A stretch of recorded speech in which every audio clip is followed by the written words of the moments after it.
Então, tem uma coisa que os americanos fazem, eles fazem muito bem, que é filmes sobre épocas. Os Embalos do Sábado à Noite é um filme que fala sobre o fim da era disco. Inclusive, o próprio personagem do John Travolta, que eu vou lembrar o nome, ele é meio que o representante da era disco terminando, porque ele começa o filme andando pelas ruas e tal, e comprando, querendo comprar uma roupa para usar na discoteca, e trabalhando e gastando todo o dinheiro na discoteca, e papapá, e ele vai tendo um arco de evolução ao longo do filme, por quê? Os pais dele, a mãe dele, queria que ele fosse padre, então os pais dele eram muito rigorosos, e os amigos são os caras sem noção, sem nenhuma perspectiva de vida. Então ele tem o ápice, em casa ele tem o ápice da restrição, o ápice da carolice, digamos assim, e na discoteca ele tem o ápice da liberdade, da libertinagem de gente que não quer mais nada com nada. Uhum. E aí o final do filme é ele meio que abandona esses dois extremos, ele sai da casa dos pais, ou seja, abandona esse ambiente restritivo e para de embalada e abandona o ambiente extremamente liberal e encontra um meio termo. Ele encontra essa mulher que ajuda ele a evoluir como pessoa e tudo mais, papai, ele amadurece e ele percebe que o caminho é nenhum nem outro, nem extremamente impulsivo e hedonista e nem extremamente restritivo como era o jeito que os pais dele queriam que ele fosse. Então ele acaba, o final do filme ele amadurecendo, encontrando o meio termo e parando de ir nas discotecas, porque o filme foi lançado quando as discotecas já estavam morrendo, quando a era disco já estava acabando. Se for parar pra pensar, eu acho que é comum o ápice de da visão estética de uma determinada época, de uma determinada cultura, ser justamente quando ela começa a morrer, assim. O famoso chegou nos normes. Exato, tipo, a obra mais refinada que vai explicitar aquilo é quando a coisa já está morrendo. E, inclusive, com esse olhar para o passado, né? Então, se você pega a cultura japonesa do samurai e tudo mais, isso só foi padronizado, esse negócio da famosa katana e tudo mais, quando você já estava num período de paz. Ou seja, quando o tal do samurai não guerreava mais, ele só ficava lá fazendo arte, assim. A mesma coisa, por exemplo, dos gaúchos, aqui.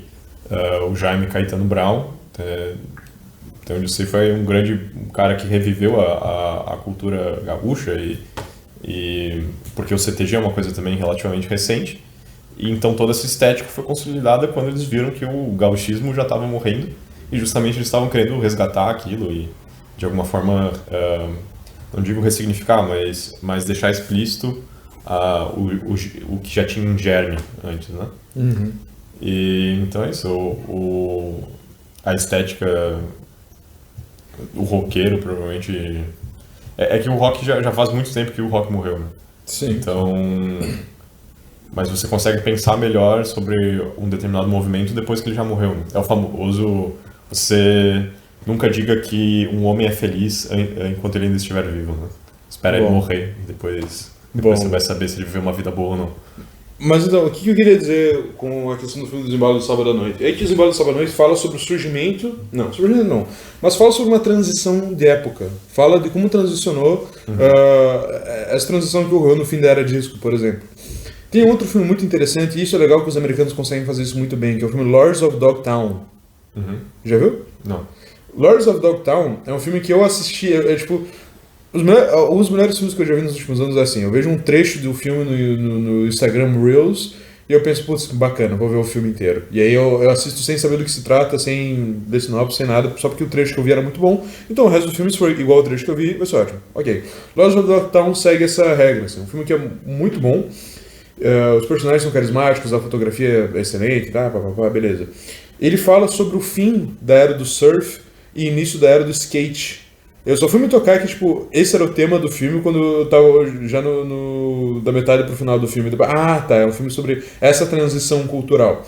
Ele é baseado em fatos reais, com personagens reais que realmente foram importantes na história do skate. Por exemplo, no final do filme ele fala o que aconteceu com cada um dos personagens. Um deles virou um drogado, noia, o outro virou o patrão do Tony Hawk, porque o Tony Hawk nasceu depois, e outro tinha uma indústria de skate e tudo mais. Mas os Estados Unidos eles conseguem tipo, fazer um filme excelente sobre o começo de uma moda, porque ou de uma tendência de mercado, sabe? Eu assistindo o filme, eu vendo os caras dando a vida, quando tava surgindo o skate mesmo, os caras dando a vida pra ver quem era o melhor skatista, né? Porque as manobras de skate eram basicamente imitar o que tu fazia na água, só que na pista de skate, sabe? Os caras dando a vida pra aquilo, eu falei, cara, por que esses caras não vão trabalhar, né? Pô, que porra é essa? E depois de tocar aqui, eles tinham a perspectiva de ganhar dinheiro pra caralho, como realmente eles ganharam dinheiro pra caralho, porque virou uma indústria gigantesca. Porque os Estados Unidos era um país tão próximo que tu podia pegar, tipo, 4 rodinhas e colocar em cima de uma tábua e lucrar bilhões com isso, porque a indústria de brinquedos era colossal de grande. Então todo mundo que entrou, que tava mais ou menos na região, sei lá, da Califórnia, não me lembro onde é que era a Dogtown. Dogtown era gira pra uma cidade específica, né? Sim. Mas todo mundo que tava mais ou menos naquela região e entrou, tipo, no começo da onda, antes do boom, ganhou muito dinheiro com skate. E é uma coisa que eu nunca tinha nem parado pra pensar, que tipo, qualquer coisinha que tu fizesse, que desse minimamente certo, tivesse um apelo de mercado, desse certo pra cacete, sabe?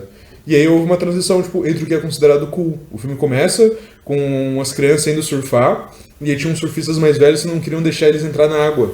Porque, não, essa aqui é a nossa praia, não sei o que, vocês têm que limpar o carro pra conseguir, pra poder surfar aqui, vocês vão surfar na parte ruim da praia, sabe? Sim. E aí eles, nossa, o pessoal é tão, esses caras são tão legais, eu quero ser igual a eles um dia, não sei o que, papá. E ao longo do filme, esses caras, eles vão meio que ficando de lado, vão sendo abandonados pela juventude, e o que é considerado legal é o skate. Então, no começo do filme, o surf é a coisa mais cool, e no final, o skate é a coisa mais cool, e ninguém mais dá bola pro surf. Porque o surf, assim, até mercadologicamente falando, o surf é uma puta mão. É muito mais fácil tu skatear do que tu surfar, né? Sim. Mas, enfim, tanto o Embalo do Sábado à Noite quanto o Lords of Dogtown, por exemplo, fala sobre o fim de uma época. Filme sobre o fim de uma época. Eu fico muito triste que o Brasil não tem uma indústria cinematográfica pungente igual aos Estados Unidos. E, tipo, a gente não pode registrar o começo e o fim de determinadas eras aqui no Brasil, sabe? E nem literária, né? Porque se tivesse pelo menos... Exato. O Lords of Dogtown é baseado num livro. Nem livro a gente tem pra fazer um filme baseado. Exato. Porque realmente o filme precisa de um financiamento maior pra fazer tudo mais. A gente é meio pobretão. Mas, pô, o livro... É só escrever, né? É só ter vontade. É só ter vontade, um pouquinho de talento e muito trabalho aí, né?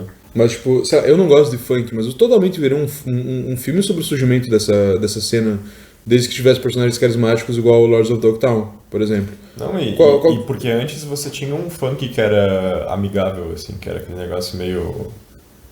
Não sei se disco é a palavra certa, mas você tinha aquelas festas, aqueles bailes na favela mesmo, que era um negócio legalzinho. Eles evitavam falar palavrão nas músicas. Exato. Aí, pelo menos o mainstream, né? Aí não tem um filme, né, que retrate isso. Se bem que lá no Cidade de Deus, se não me engano, tem uma hora que toca Kung Fu Fighting, num bairro da favela, assim. O que já é impressionante, assim. Sim. E aí eu imagino, tipo, sei lá, um filme... Lords of Dogtown fala sobre a morte do surf, como algo culturalmente considerado maneiro, e o surgimento do skate. Imagina um filme brasileiro que fala sobre a morte do sertanejo tradicional e o nascimento do sertanejo universitário. Porra! Aí eu não sei se tem, mas, tipo, pô, que faça um filme sobre a semana de 22, tipo, literário, né? Pô, não um documentário. Até o livro... Deus Oculto no Canto do Corner, sim, do nosso grande amigo Milton Gustavo, nosso consagrado Milton Gustavo. Um abraço, amigo do canal. O livro termina, spoilers, o livro termina justamente com o protagonista vendo um campeão de jiu-jitsu na TV e, tipo, percebendo, porra, essa é a nova era, então, agora essa viadagem aí que vai reinar. Cara, isso aí seria uma baita, porque realmente todo mundo fala, né, que o brasileiro só gosta do esporte quando tem um brasileiro ganhando, assim, claro. E ainda critica. Então, por exemplo, a queda ali do... Não sei se no caso do Ayrton Senna, ou qual é o do UFC lá, Tem vários. Não, o primeirão lá que quebrou a perna. O Anderson Silva. O Anderson Silva, tipo, daria pra contar, o próprio Guga, né? Daria pra contar, assim, esses momentos específicos. Eu não sei qual foi a ordem histórica, mas o momento entre a queda, a queda de um desses esportes e o surgimento do outro. Daí pronto. Claro, imagina um filme com o surgimento do jiu-jitsu no Rio de Janeiro, tá ligado? Sim. Mostrando a popularização do jiu-jitsu. Dava pra fazer, inclusive, estilizado, assim. Claro, os caras indo na praia, provocando os outros pra brigar, saca? Exato. Tipo, o Gracie na academia falando, não, você estiver na praia, chama os seus amigos e moe eles, cara. dobra eles no meio. Tipo, e aí quando eles perguntarem como é que você fez isso, você fala de jiu-jitsu, traz os caras pra academia. Aí os caras viajando pra levar o jiu-jitsu pros eventos lá fora, pro Pride, no Japão e tudo mais. Porra, cara. Pô, uma mistura de Karate Kid e Ip Man, só que no Rio de Janeiro. Sim. Com uns desse, cara. Karate Kid, Ip Man e Cidade de Deus. Exato, uma mistura e fácil. Tem muito potencial, cara. O Brasil tem muita história boa pra contar e pouca gente pra fazer a história acontecer. E talvez pouca gente pra comprar ingresso pra ver a história também. Sim, com certeza. Foda que, tipo, agora até a indústria do cinema americano tá morrendo. Então nem fudendo que a gente ainda tem uma indústria do cinema brasileiro, porque, pô, lá na casa do cinema, o cinema tá morto. Não, acabou, né? It's over. Não vai vir pro Brasil. Pois é. Porque por um lado teria a oportunidade de ficarem mais famosos filmes estrangeiros, né? Por outro lado, talvez se a mídia inteira como acabar morrendo, né? Acho meio difícil, né? Na real, o cinema morrer, assim. Não, sempre vão fazer filmes, né? Sim. Então, mas justamente tem uma oportunidade de outros países aumentar. Tanto que eles já estão falando, né, que filmes, sei lá, coreanos, asiáticos, assim, estão tendo algum sucesso.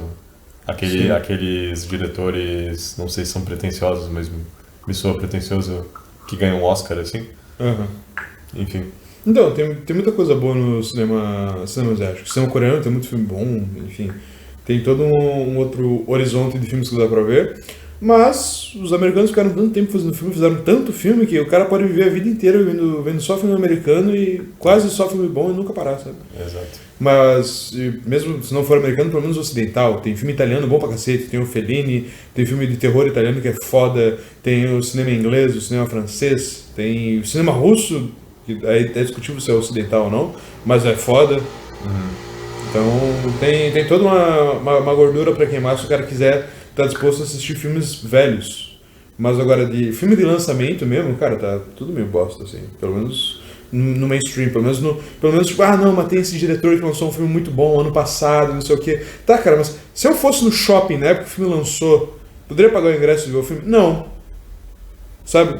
É tipo, sempre tem coisa boa no underground. Eu falo que o Roig morreu, o pessoal fala, não, olha essa banda underground aqui, surgiu, lançou álbum ano passado e tal, os caras são jovens, não sei o quê. Tá, cara, mas no underground sempre vai ter coisa boa, entende? É tipo, quando eu falo que o cinema morreu, é porque eu não posso ir no cinema da minha cidade e ver um filme minimamente decente. Quando eu falo que o rock morreu, quer dizer que ninguém da minha faixa etária conhece, sei lá, o básico das bandas que era um sucesso absoluto 20 anos atrás.